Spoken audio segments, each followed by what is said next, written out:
Hello everyone! In this video I will cover the best opening hands for playing the cats with Advanced Setup and Root. For those who do not know, Advanced Setup allows you to pick your faction after you look at your initial 5 cards that you will eventually discard down to 3. So I will be covering some combinations of 3 cards that I think lead into a strong strategy as Marquise de Cats. Keep in mind the craftable cards in this video I mention are for starting hands, and there are craftable cards I do not mention that can be useful if you draw into them later on, depending on the crafting pieces that you already have to craft them. The first hand I want to look at is based solely on the suit of the cards, and this will sort of be the standard for the rest of the video, and that is 2 bird cards and a card matching the suit of your sawmill. This is fairly intuitive since you can spend bird cards for more actions, something that the cats struggle with by the mid-game. If you can hoard enough bird cards, you can do more than your enemies will expect, which is often how you will be closing out games. Now, the other card is any suit that matches your starting sawmill. This is because usually the best opening move for the cats is to build, overwork, build. This is because turn 1 is one of the few turns you can almost always afford to be greedy, since most factions are trying to set up their own engines. Some possible exceptions to this could be in games with the rats or the knaves, who could be after your cardboard and warriors respectively as soon as turn 1. Although the knaves may be more likely to take less risky battles due to their fragile start, so really just consider if the warlord is one clearing away from one of your buildings. In this scenario, you can still build, overwork, build, but you may want to consider using a bird card on turn 1 on recruiting or moving if you think the warlord will engage you immediately. Now for the other hands. We will be looking at some specific craftable improvements. These starting hands usually involve 1 card matching your sawmill's clearing, the craftable card mentioned, and a bird card, since we always like to see those. So for when deciding to keep a craftable improvement, we have to decide if we will get more use out of it than a bird card. We also have to decide if the workshop required to build it will be more beneficial to us than the sawmill or recruiter we could have built instead, the opportunity cost. I will be using the Exile and Partisans deck for this video, but some of the reasons behind these cards can still apply to the base deck. I have not yet played with the Scribes and Disciples deck, but once it is out and I have played with it enough, I may do videos on that deck as well. So the first card I want to talk about is Eerie Emigre. This is probably my favorite craftable improvement for the cats, since crafting it early solves one of the greatest weaknesses of the faction, being its limited actions. Some people may try to keep this card for an extra action, but I think if it's in your starting hand, or you draw into it early enough, you should try to craft it. This card effectively gives you an extra 1.5 actions every turn, and turns the cats from barely able to battle to a respectable militant faction. If it's in your starting hand, try to craft it either turn 2 or 3, and keep in mind you may need more recruiters since you will be using at least 1 battle every turn. This may mean you need to overwork turn 1 and 2 in order to get 3 recruiters down on turn 2, while also sacrificing early sawmill production. But it can be worth it as you maintain board control through extra warriors, battle actions, and field hospital chances. Next, I want to talk about card draw cards. Better card draw is always great for the cats, since it's hard to get higher than 2 cards a turn and you can utilize most cards. More cards means more warriors you are preserving with field hospitals. So less actions you have to take recruiting, it also means more actions, more ambushes, and more chances to draw into craftable items that you already have the workshops for.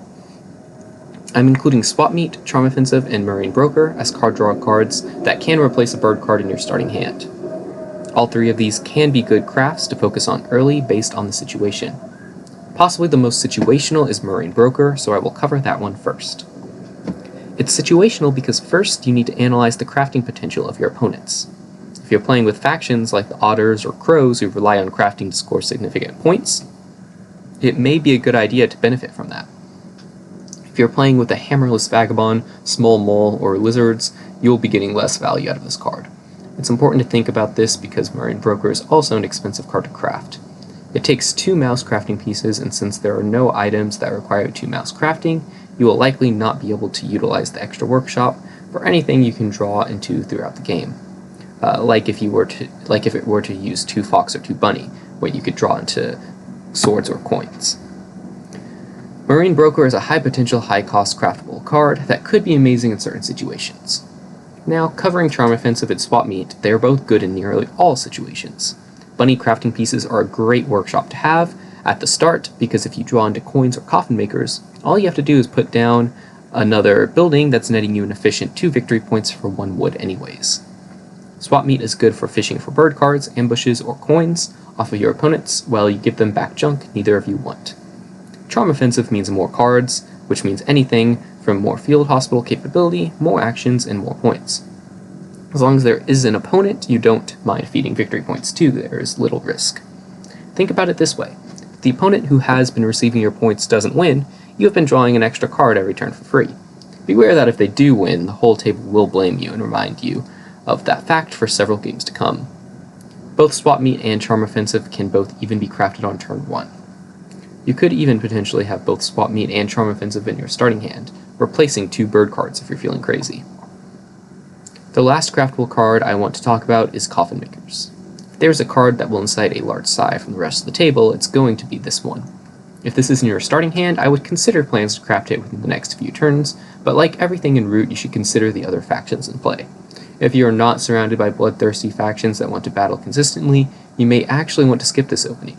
You don't need to rush it like Eerie Emigre or Moraine Broker, since it's unlikely you will get 5 warriors in it on turn 2 or 3 anyways, so you can wait to build that second Rabbit Workshop for whenever it's convenient for you. If you draw into coins, Charm Offensive, Swap Meet, or Saboteurs, then all the better you committed to profiting off the woodland's corpses. Finally, let's cover ambushes. You can substitute a bird card in your starting hand for a suited ambush depending on the situation. Ambushes in your starting hand for the cats are tricky. At best, they allow you to spend fewer actions recruiting and more scoring points, while your opponent, who is subject to the small band of woodland critters with knives, wastes actions. At worst, you will have held on to this ambush for the whole game, wishing that you field hospitaled 2 cats with it back on turn 3. When picking bird or suited ambush, think about the suit and what clearings you want to expand into. Then try to put yourself in your enemy's shoes. What path is the God of War going to take to get the easiest cardboard points possible? If the answer is your under-defended mouse clearing, you may want to keep it over a bird card. If you're not sure, the extra action might end up being more useful. There are plenty of other craftable cards that can be situational, but since investing in crafting for the cats is expensive and often comes with heavy opportunity cost, the only other card I would maybe consider crafting in my opening hand is False Orders. Anything else is likely better spent as an extra action, or too much of a gamble to spend the resources crafting in the early game, rather than saving it for field hospitals. The mid-game to late game is another question, as crafting a partisan card when your hand has already been emptied from field hospitaling could be game-winning. I also want to mention 2 cards, Corvette Planners and Boat Builders. I did not include these in starting hand craftables for the following reasons. Corvette Planners is deceptively not very good for the cats, since you need to maintain rule for your network of sawmills anyways, and you generally shouldn't be overextending yourself. It could be situational in the late game, but not really worth it as a turn 2 or 3 craft, when you can get an extra action with it instead. Boat Builders may be worth it in very niche circumstances, since the rivers can connect your wood as well, but usually when I see it crafted, it only really applies to 1, maybe 2 actions throughout the whole game. And you could have just spent it for an extra march instead, usually effectively doing the same thing. Now let's go through some actual examples, and play out some scenarios for the first couple of turns in each. Okay, so in this scenario, we are in the last position for picking our faction, so that means that we will be playing first. We have the choice between the Underground Duchy and Marquise de Cat. I already laid out the cats because of course we'll be picking them for this video. And so my starting hand is Eerie Emigre, a Bird Dominance, League of Adventurous Mice, the Fox Coins, and Master Engravers. And so here's why I might choose the cats instead of the moles in this setup, even though most would agree the moles is a much stronger faction overall. So if I were to choose the moles, the only homeland I would be able to pick would be this fox clearing in the top left. And the problem with that in my hand is that I would not be able to sway a noble on turn 1 without using a bird card, which gets discarded for good. So if I kept the mouse, fox, and other mouse card, I would have to use a move action to sway a noble, which is 1 less action I have recruiting. So it's kind of a suboptimal start for the moles based on this board. Meanwhile, the cats I have a pretty good hand for, and this is going to be showcasing Eerie Emigre. And this is a game that Eerie Emigre could be pretty good in, since our other militant faction is God of War Eerie, and so especially in a 4-player game, as the cats, it can be very difficult to handle God of War Eerie, and so the extra battle actions will help cutting down roosts whenever we can. And so in this scenario, I will be picking the cats, and I will be picking these clearings as my homeland clearings, with this middle mouse clearing being the keep. It's a nice central location for field hospitaling. They have a very good amount of places to go to throughout there, and of course the keep is your most defensible position, so being in the middle of the map can be beneficial. You just have to keep in mind that you could be attacked from multiple sides. However, looking at the board state, we see that we have the lizards in the top over here. They went for the 2-building mouse spot, and seems like they intend to expand into this rabbit clearing that has 2 building spots as well. So we can assume that they won't mind us going into one of these 2 clearings since they both have 1 building spot. And we can look at the crows. They seems like they plotted somewhat out of the way. This might be an extortion, it might not be. They know that we play first, so they might not put an extortion. You might want to guess it on turn 1 if you don't want to get your Eerie Emigre stolen, or you might just want to move this little guy out of there by spinning a bird card. That might work as well for consolidating. And then when we look at God of War, we'll try to see where they might go. And so if we make this one of our homeland clearings and we're putting a recruiter there, it's very unlikely that they try to attack this clearing on their first turn, even though they have the means to do so, and they have a decent odds of destroying everything in the clearing. There's still a 50% chance that if they do that, they will turmoil immediately, because there's no other build spot in this clearing. We can only set up in this clearing adjacent to God of War because there's no other building spot. If there was another building spot, I would not choose this as a clearing so close to the birds. Then we have our sawmill here on our keep, where the sawmill is most protected. We'll probably be building another sawmill there eventually. And then we have our workstation here in the fox clearing, which is one out of the 2 workshops we'll need to craft Eerie Emigre. And so this is our start, and then we will be playing first. We will be discarding down to 3 cards. We will, of course, be keeping a mouse card so that we will be able to overwork here. And so we will be getting rid of the fox coins, and then we will be getting rid of one of our 2 mouse cards. Doesn't really matter too much. And yeah, so for our opener, we'll get our wood, and then we will be build, overworking, and build. So we'll discard a mouse card to overwork. And then here comes the choice of if we want to craft Eerie Emigre on turn 2 or 3. It is generally better if you craft it turn 3 for scoring, so that you can build a sawmill turn 1. And you could also choose to build sawmill workshop turn 1 and not a recruiter, but then it'll be harder to get your card draw up sooner. And since you're crafting Eerie Emigre, it's not like you're crafting a card draw card. And so you really want to get that 2 cards per turn as soon as possible. So first scenario, we will be looking at Sawmill Recruiter, sort of the standard, maybe some might say. And so we do not want to build one in either of these 2 locations, because since there are 2 building spots, the Eerie could reasonably come and battle us there. So we will actually be putting a Recruiter here, and then we'll just build our other sawmill in our keep for now.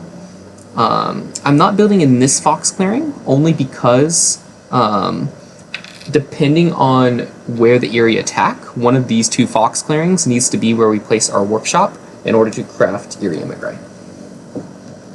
And so that was our actions. I will be spending a bird card just to ensure we do not get extorted here, because I really want to craft Eerie Emigre. And so I will just be, the safest option is you could guess extortion if you want, but if we use it for a march, we can also march with another cat somewhere else in order to maybe incentivize Eerie to go north, because I think we would rather have this fox clearing than try to control these 2. Because whatever fox clearing we have, because also if they go here, it would disconnect our line of wood, and we would have to spend actions to well, then we could build the workshop here, but either way, I think that moving this guy out is a good idea, so we can try to incentivize them to attack up there. And so yeah, that will be our opener. We will draw one card. And then for the next turn, we can probably expect something like this might happen. They'll battle us, and then they'll build their roost. The lizards probably recruit and then build. Let's say they had a mouse and 2 rabbit cards. That's why they picked this location. And then the crows, they'll flip their plot, and it wasn't extortion. They'll probably try to plot somewhere else now.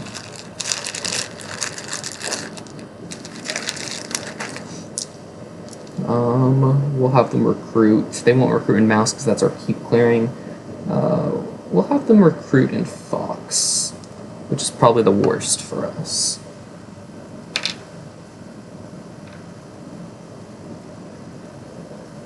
Okay. Then we'll have them plot somewhere. Oh yeah, we'll have them plot here. I'm not going to use their other 2 actions. It shouldn't matter too much. Okay. Now that it is our turn again, we get our 2 wood from the sawmills. And we will, of course, be building our workshop over here for the first action. Then for our next action, we can possibly use whatever card we drew from the deck to overwork if possible.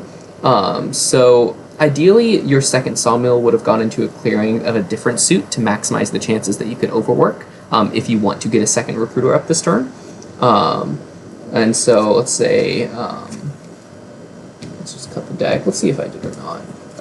There we go, a mouse card. So then I would have been able to work here. So if you can overwork here, let's see what happens. You overwork, and then you spend your 3rd action to build a recruiter. And then we can build it over here. Yeah, so now we can do this because we've now also filled up the building spot over here. So it's unlikely that the Eerie will try to come over here, because unless if they could put another one into move. It does seem like the most likely thing the Eerie might do is just try to go build over here, take the low-cost battle of just killing this guy. Also, they should have 2 more warriors since they do recruit on turn 1.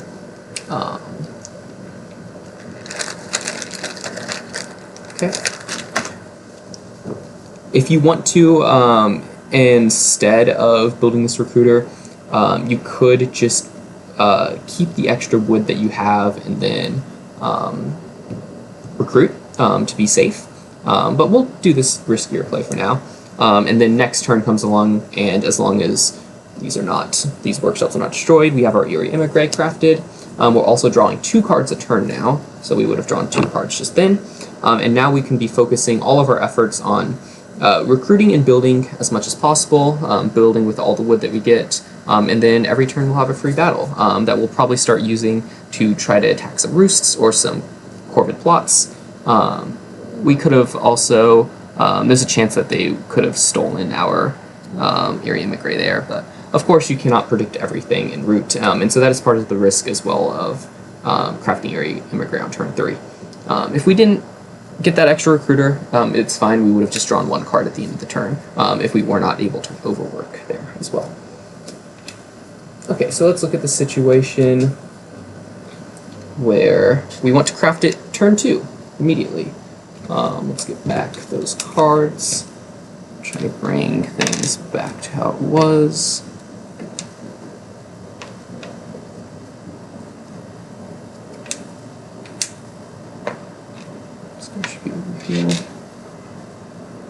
Okay, so this time we will want to do a workshop first, and so in order to do that we would probably put it up here, and then for the other action let's see if we do a recruiter.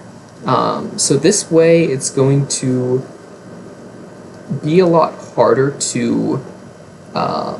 So see, we also had to spin this bird card before to not get extorted. So if the crows are not in the game, you will have an extra bird card that you can save. Or you could just guess it as well if you think it is an extortion. But I like this opening because if you draw into a mouse card like the example was, because this was discarded from overworking, then we're of course crafting area immigrant on turn 2, and we're still able to get our second recruiter up, even though we only have one sawmill if we overwork, and we still have a free action left over to recruit as well. So yeah, it's you'll be scoring less points if you do this way. However, that can be beneficial to you if people see you less as a threat. Sometimes people want to attack the cats a lot more early on because they score a lot of points in the first few turns. So yeah, that is the Eerie Emigre opener, and of course, what the Eerie Emigre is great for in this game is mostly getting rid of forfeit plots. Since for the cats, it's very expensive to battle them, but it's also very expensive to guess them. And also, once we get to the point where the Eerie have built out a lot of roosts and they've thinned out their numbers, there's a lot of times that they'll have just 2 warriors defending each roost, since they are going to be losing warriors to battling. And, you know, a lot of times you'll have a lot of warriors stacked up from recruiting every turn, and you can just utilize those warriors without spending 2 actions to move and battle the Eerie on their roosts. And then if you roll 3, then great, you destroyed a roost. So that is the Eerie Immigrant opener. Okay, here's another scenario. And so in this scenario, the lizards were the first pick, and then we are second pick. And the other factions are Lord of the Hundreds, Woodland Alliance, and we'll say Vagabond. And so my hand is Tunnels, League of Adventurous Mice, Bird Dominance, Woodland Runners, and a Fox Ambush. And so in this scenario, I will be talking about when you might want to keep a Fox Ambush over a bird card. And so, yeah, so we're going to go ahead and set up our homeland clearings. And we might even end up... okay, and so in this scenario, we'll take these 3 clearings. And so that's because if we take these 3 clearings, we sort of get this clearing here for free. It's sort of pocketed behind these 2 other homeland clearings. So this is a pretty nice start here. Let's say we'll put our keep over here, and then recruiter and a workshop. I don't really have anything I want to craft in my starting hand. I do have a boot, but it's also a bird card, and I will probably end up using it for an extra action rather than to craft in most situations. However, rabbit is never a bad suit to have a workshop in. It's probably the best one since it has the best craftables to draw into. And so we're putting our recruiter in this very central clearing, and then we'll put our sawmill with our keep. So in this scenario, I have a Fox Ambush. And I haven't decided if I want to keep it or not yet in exchange for a bird card. I will definitely probably be keeping the mouse card to overwork in my keep clearing, and then it's a decision of if I keep the other 2 bird cards or fox card. And so in this scenario, I picked the cats instead of the rats, because the only craftable card I had was a bird boot, and that wouldn't really lead to a very strong start as the rats. I'll cover this in the rats video, but you generally want prowess items in your starting hand in order to pick the rats. You don't have to, but it's definitely ideal. So we'll say in this scenario, the next player does pick the rats, though. And so they choose a homeland clearing on the map edge that has 2+ clearings between it and enemy homelands. And so they... Oh, I have to get rid of these ones. Cannot achieve this, right? So these 3 are homelands, and then the lizards have a homeland over here. So there's no homeland that is 2+ clearings away. So they have to choose a homeland that is not adjacent, which means that they have to choose this one over here. All right.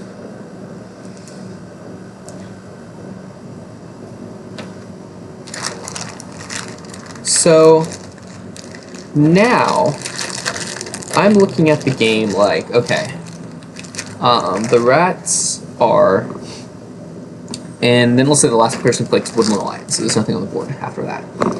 The rats are pretty close to me, and I want to think about what the rats are going to do on their turn. So if they have one command and a prowess, they could move and then battle. Oh, battle here. They wouldn't be able to be stubborn, so this would be, oh, they would also have more guys. Overextending a little bit, especially if they, let's say they leave one behind here. But it's still probably a battle in their favor, because even if they lose a lot of guys, it's not like I can really, I have the resources to go after the Warlord on turn 2. So this is probably what they would want to do. This is probably the rat's best move. So, in this scenario, I might want to keep the Fox Ambush. And so it's also possible that the rats might want to leave more than one guy defending. So let's say I keep the Fox Ambush, and I discard Tunnels and Bird Dominance. So the rats will play before me, which is also important in this scenario. Let's say Woodland Alliance put some things down, it's not relevant. We'll just go with the rats. And so they recruited 2, and then they can move and they can battle. They also might go with the safe thing of just killing a cat, or killing some cats on both these clearings to try to score some impression points. It really depends on the rat player, but even if they don't do this on turn 1, they might do it turn 2. Right, so if they are in the situation where they're playing it kind of safe, they went here, they commanded, battled here, prowess battled here. Next turn, this is one of these 2 clearings is probably where they're headed to. But yeah, so now that we did keep that Fox Ambush, we can deal 2 hits immediately. And the Warlord only has 2 guys defending him before the battle. And they can't be stubborn on turn 1. So let's say the battle goes poorly for them, they get a 2-1 or something. I can also then Field Hospital if I wanted to, but it's probably not worth spending a bird card to do so. And now I can kill the Warlord on turn 2, which it's probably worth doing in this scenario, spending a bird card for an extra action. Even if it means I'm slowing my start, killing the Warlord on turn 2 and setting the rats back this far is probably worth it in a lot of scenarios. And so that's one reason why you might want to keep a Fox Ambush if you're playing against an aggressive rats player and you want to punish them early on. Yeah. Okay, and so to finish off this video about the cats and opening hands, I want to just say that the cat's opening hand strategy is very different, I would say, because the cats are so bad at crafting. Generally don't want to have more than 2 crafting pieces in a game. And also their action economy is so weak, so craftable cards are really good for you, but they're also really hard to manage. So that's why these card draw cards and Eerie Emigre extra actions, if you can do them in the early turns, can be such a boon to your gameplay. Especially since getting 2 workshops down is not that bad, since it is an efficient 2 victory points for 1 wood. So cards like Eerie Emigre, Coffin Makers, coins, all those things are pretty worth it to try to craft early on. And so yeah, next video we'll be covering the birds, and I hope you enjoyed. If you have any questions, or you maybe disagree with me on something, or want to mention another craftable card and a way that it can be utilized, feel free to leave it in the comments. I will look through them. But yeah, have a good day.